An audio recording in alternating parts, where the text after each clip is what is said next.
Welcome back, soul family. You're listening to the Intuitive Creators Podcast, a sacred space for creative, conscious, and wild-hearted beings reclaiming their truth, their power, and their path. I'm your host, Mandee Rose, artist, intuitive, yogi, and guide for your awakening journey. Today, we're diving into something that many of us were never taught, but deeply feel in our bones. This episode is called True Sacred Sexuality. Stop giving your power away. So, what is sacred sexuality? What is it really? Let's be real.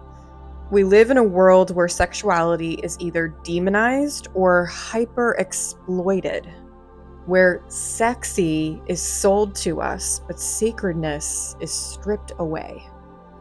And it's no surprise we end up confused, disconnected from our own bodies, desires, and energetic truth.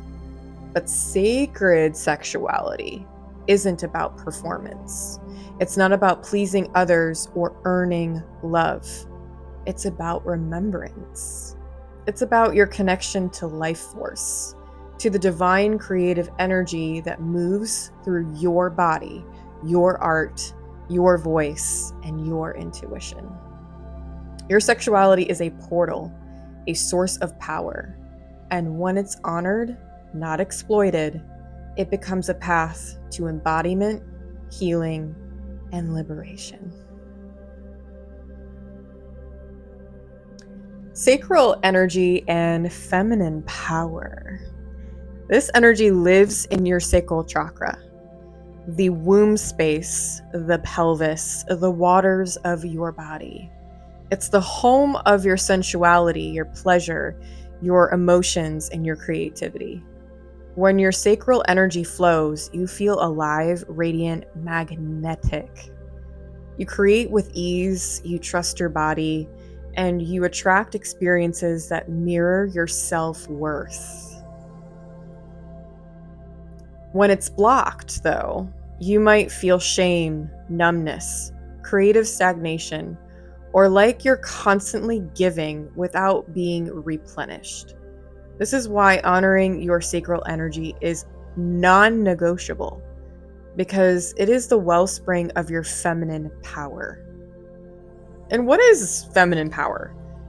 It's not about dominance, control, or proving yourself.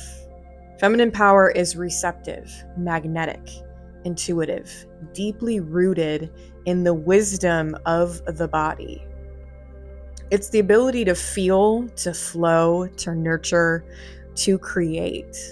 Not just human life, but art, beauty, healing, and transformation. It is the raw, sacred knowing that says, my body is holy, my energy is precious, my boundaries are divine.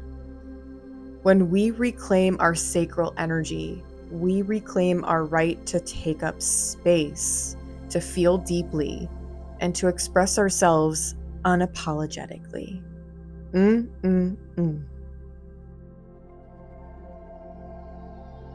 Where we give our power away. So, how do we lose this sacred connection?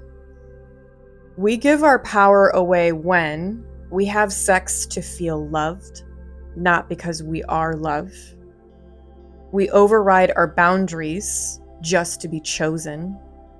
We silence our no because we think we owe someone our body. We disconnect from our womb space and intuition, numbing instead of listening. And we use sexuality to perform instead of express. And I say this with love because I've been there, and I'm in many ways still there.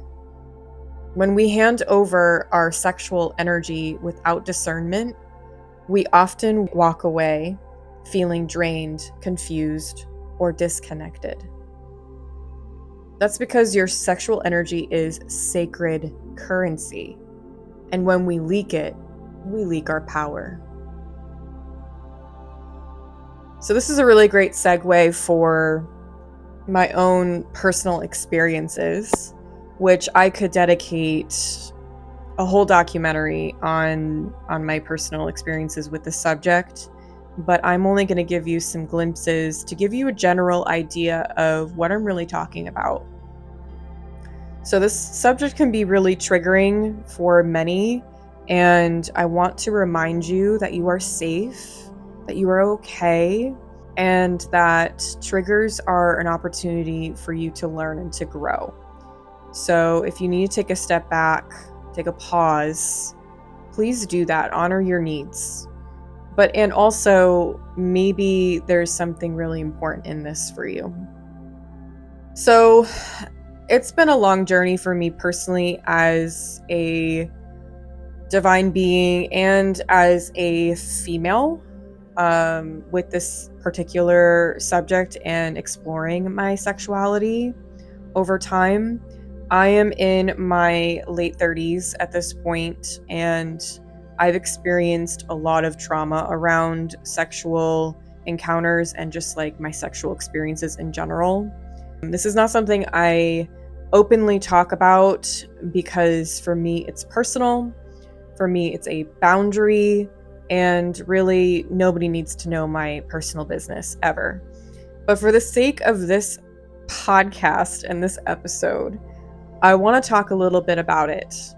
So some of the things that were listed before, for me, were pretty triggering, if I'm being completely honest. So the one that was extremely triggering was we silence our no because we think we owe someone our body. I personally have a negative and toxic relationship with sex and the act of sex. I personally don't attribute it to pleasure because I have not actually experienced pleasure during that act, not with someone else, at least.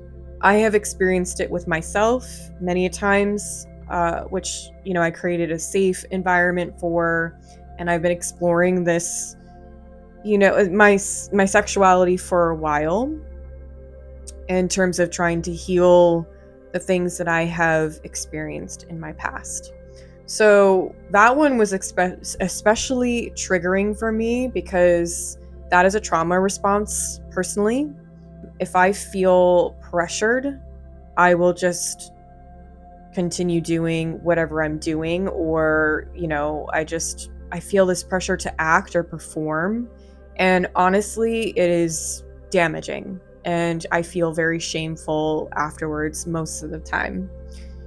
And that shame is around my body and how I see it, because I've only ever really seen it through the lens of toxic men who did not want to see my value, did not respect me or my boundaries.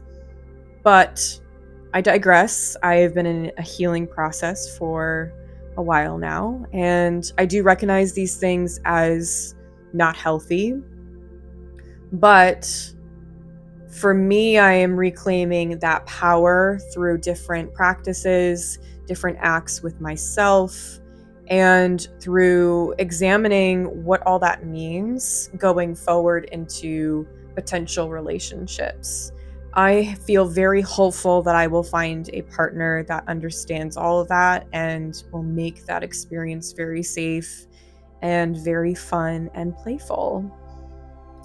Now, with that said, I could go into detail about the specifics of my trauma, but for the sake of keeping my own boundaries, let's just say my earliest encounter was when I was in elementary school. And since then, I have experienced a multitude of moments where my boundaries, my physical boundaries, were crossed and I was taken advantage of. Now, when you get so used to all of those things, it becomes something that you internalize. And from there, you start to reenact those things without even thinking that it's bad for you, right? So you internalize my body is just for a performance for someone else that was basically mine. And then it becomes, you just believe that, right? Over and over again, it becomes solidified. And not for the right reasons, of course, but to reclaim that and to undo that belief it takes a lot of work. And when I say that, what I really am talking about is that you take one step at a time. The healing process it's not pretty, it's not perfect. It takes a long time for most of us. And, each step forward that we take is something that is beautiful, and it's very sacred in itself. I know for me, what has been very, very helpful has been my spiritual practices. My yoga practice has been able to give me this beautiful reclamation of my own physical body, but also dance. If you follow me on Instagram, I post quite often about how movement is medicine, dance is medicine. That's something that has worked really well for opening up my sacral energy. The act of moving my pelvis in a way that is sensual, it's relaxed, it's beautiful, and it's in my control. What I have to do for myself is to create autonomy in a multitude of practices. So I'm reclaiming that power and that choice, and then ultimately the freedom and liberation. So those are some of the things that have helped me. I also will, if you know me, then you already know what I'm going to say, but trauma therapy is very, very helpful for, assisting in all the other things. So I can do spiritual practices all day, every day, and they can help. But at the end of the day, we need multiple tools at times. There is no one particular tool that is going to be the perfect thing. It's going to heal everything. No. It doesn't work like that. It doesn't work like that at all. But of course, you have to take the time to process things. And sometimes that process is one experience at a time. So reclaiming your sacred sexual power. How do we take it back? Not from shame, not from fear, but from devotion. Here's what sacred reclamation looks like. Feel first. I love this one. Check in with your body before saying yes to anyone else. Your body never lies. So the episode before this one, I think that we touched upon this idea quite a bit. And it's just the fact that within your intuition, your body will tell you the information that you need to know. If you are able to listen to it, it won't lie. I promise you that, my friends. Stop performing. Sacred sexuality doesn't require a script. It requires presence. Presence is much more powerful than you doing something in order to seek validation. And I don't mean that in a way of not speaking from love or personal, very personal experiences. Cultivate your own energy.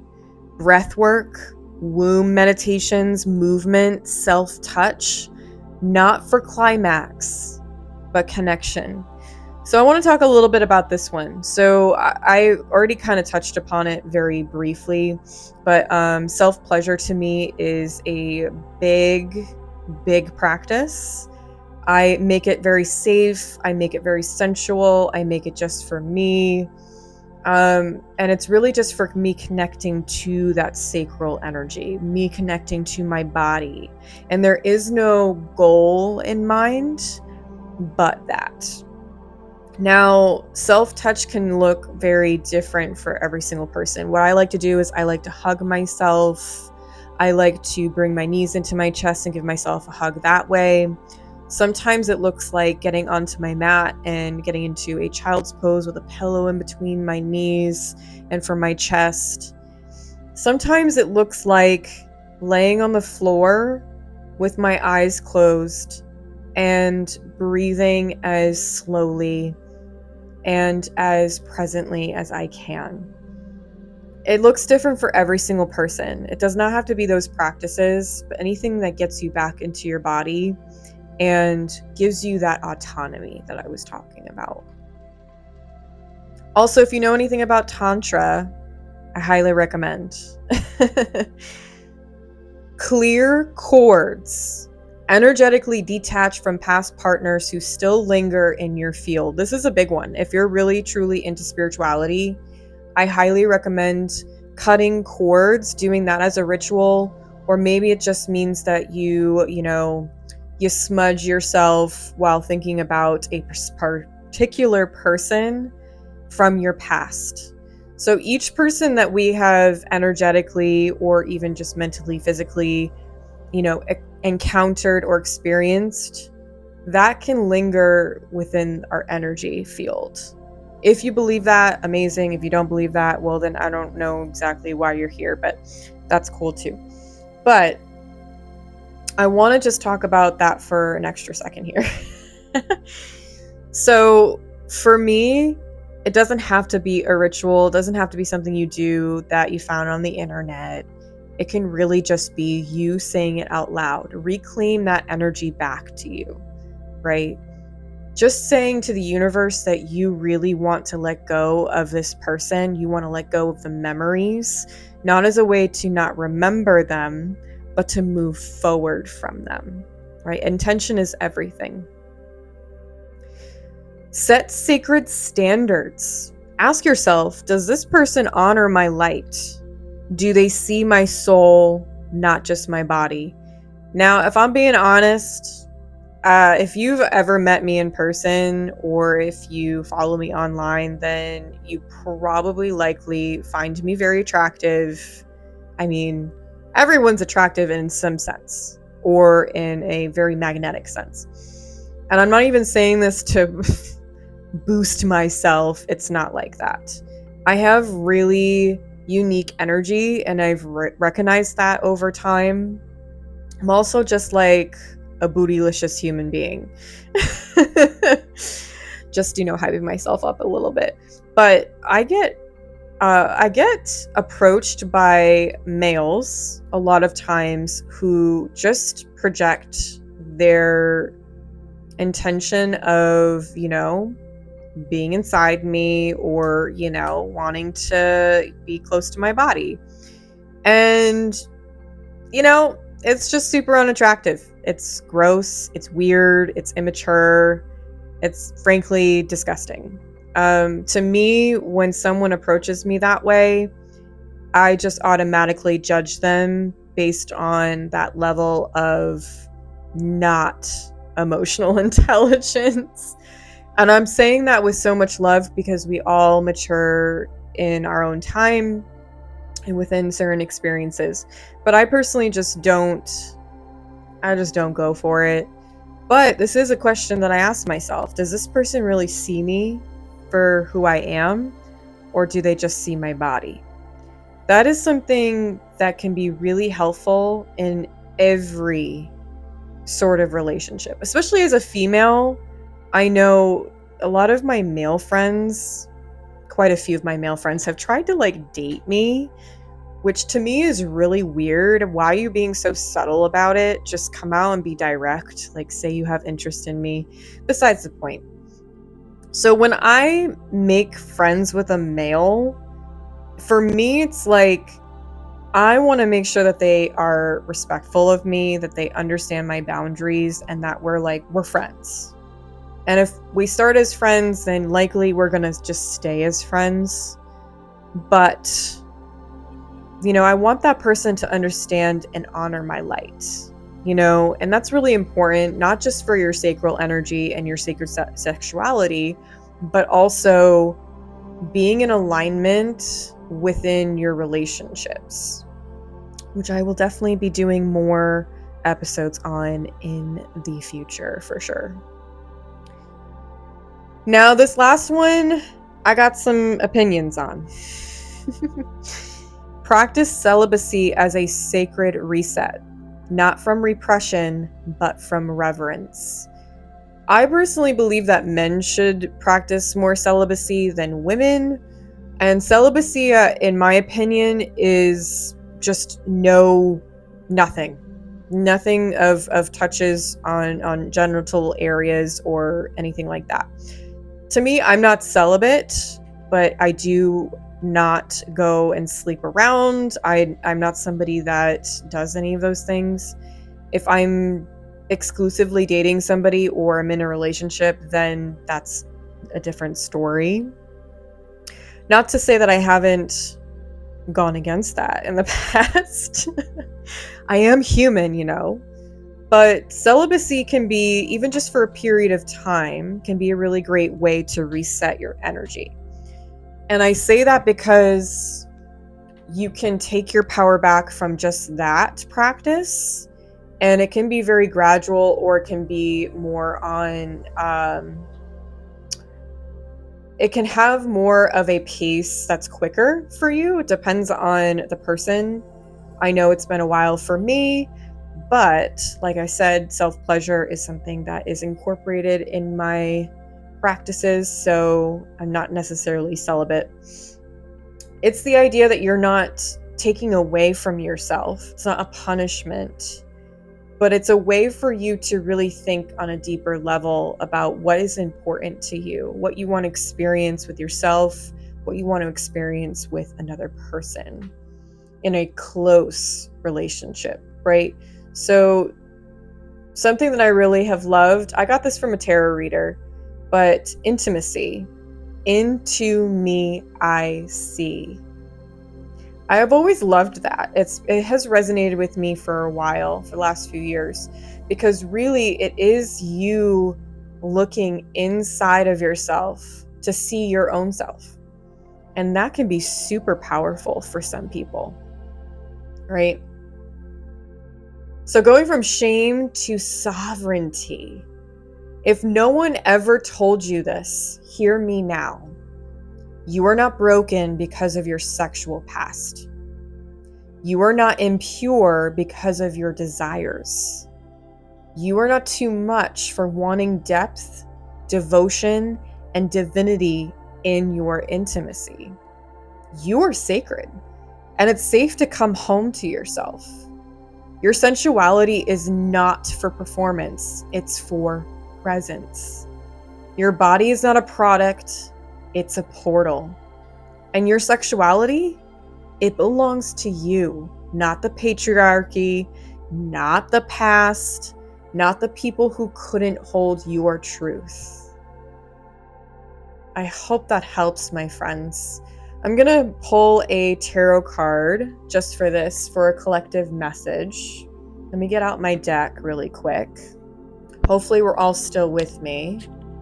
And I hope you're enjoying this podcast episode. I've been really enjoying the process in which I get to create this just from my mind. Let's give me a moment. What does my collective need to know in terms of this subject? What is my collective? Ooh. Okay. One card came out, and that would be the Knight of Swords reversed. So upright would be a knight, or just a person in general, who, goes after what they want and is able to directly speak into existence what they want.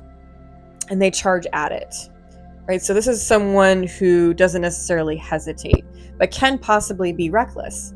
In reverse, though, this is saying that the collective needs to give a bit more introspection, or really be thinking deeper along the lines of why you're making the choices that you're making, why you're going after the people, the places, the things that you are pursuing, right? Maybe it's more or less you have this chasing habit rather than a receiving or a pursuit habit.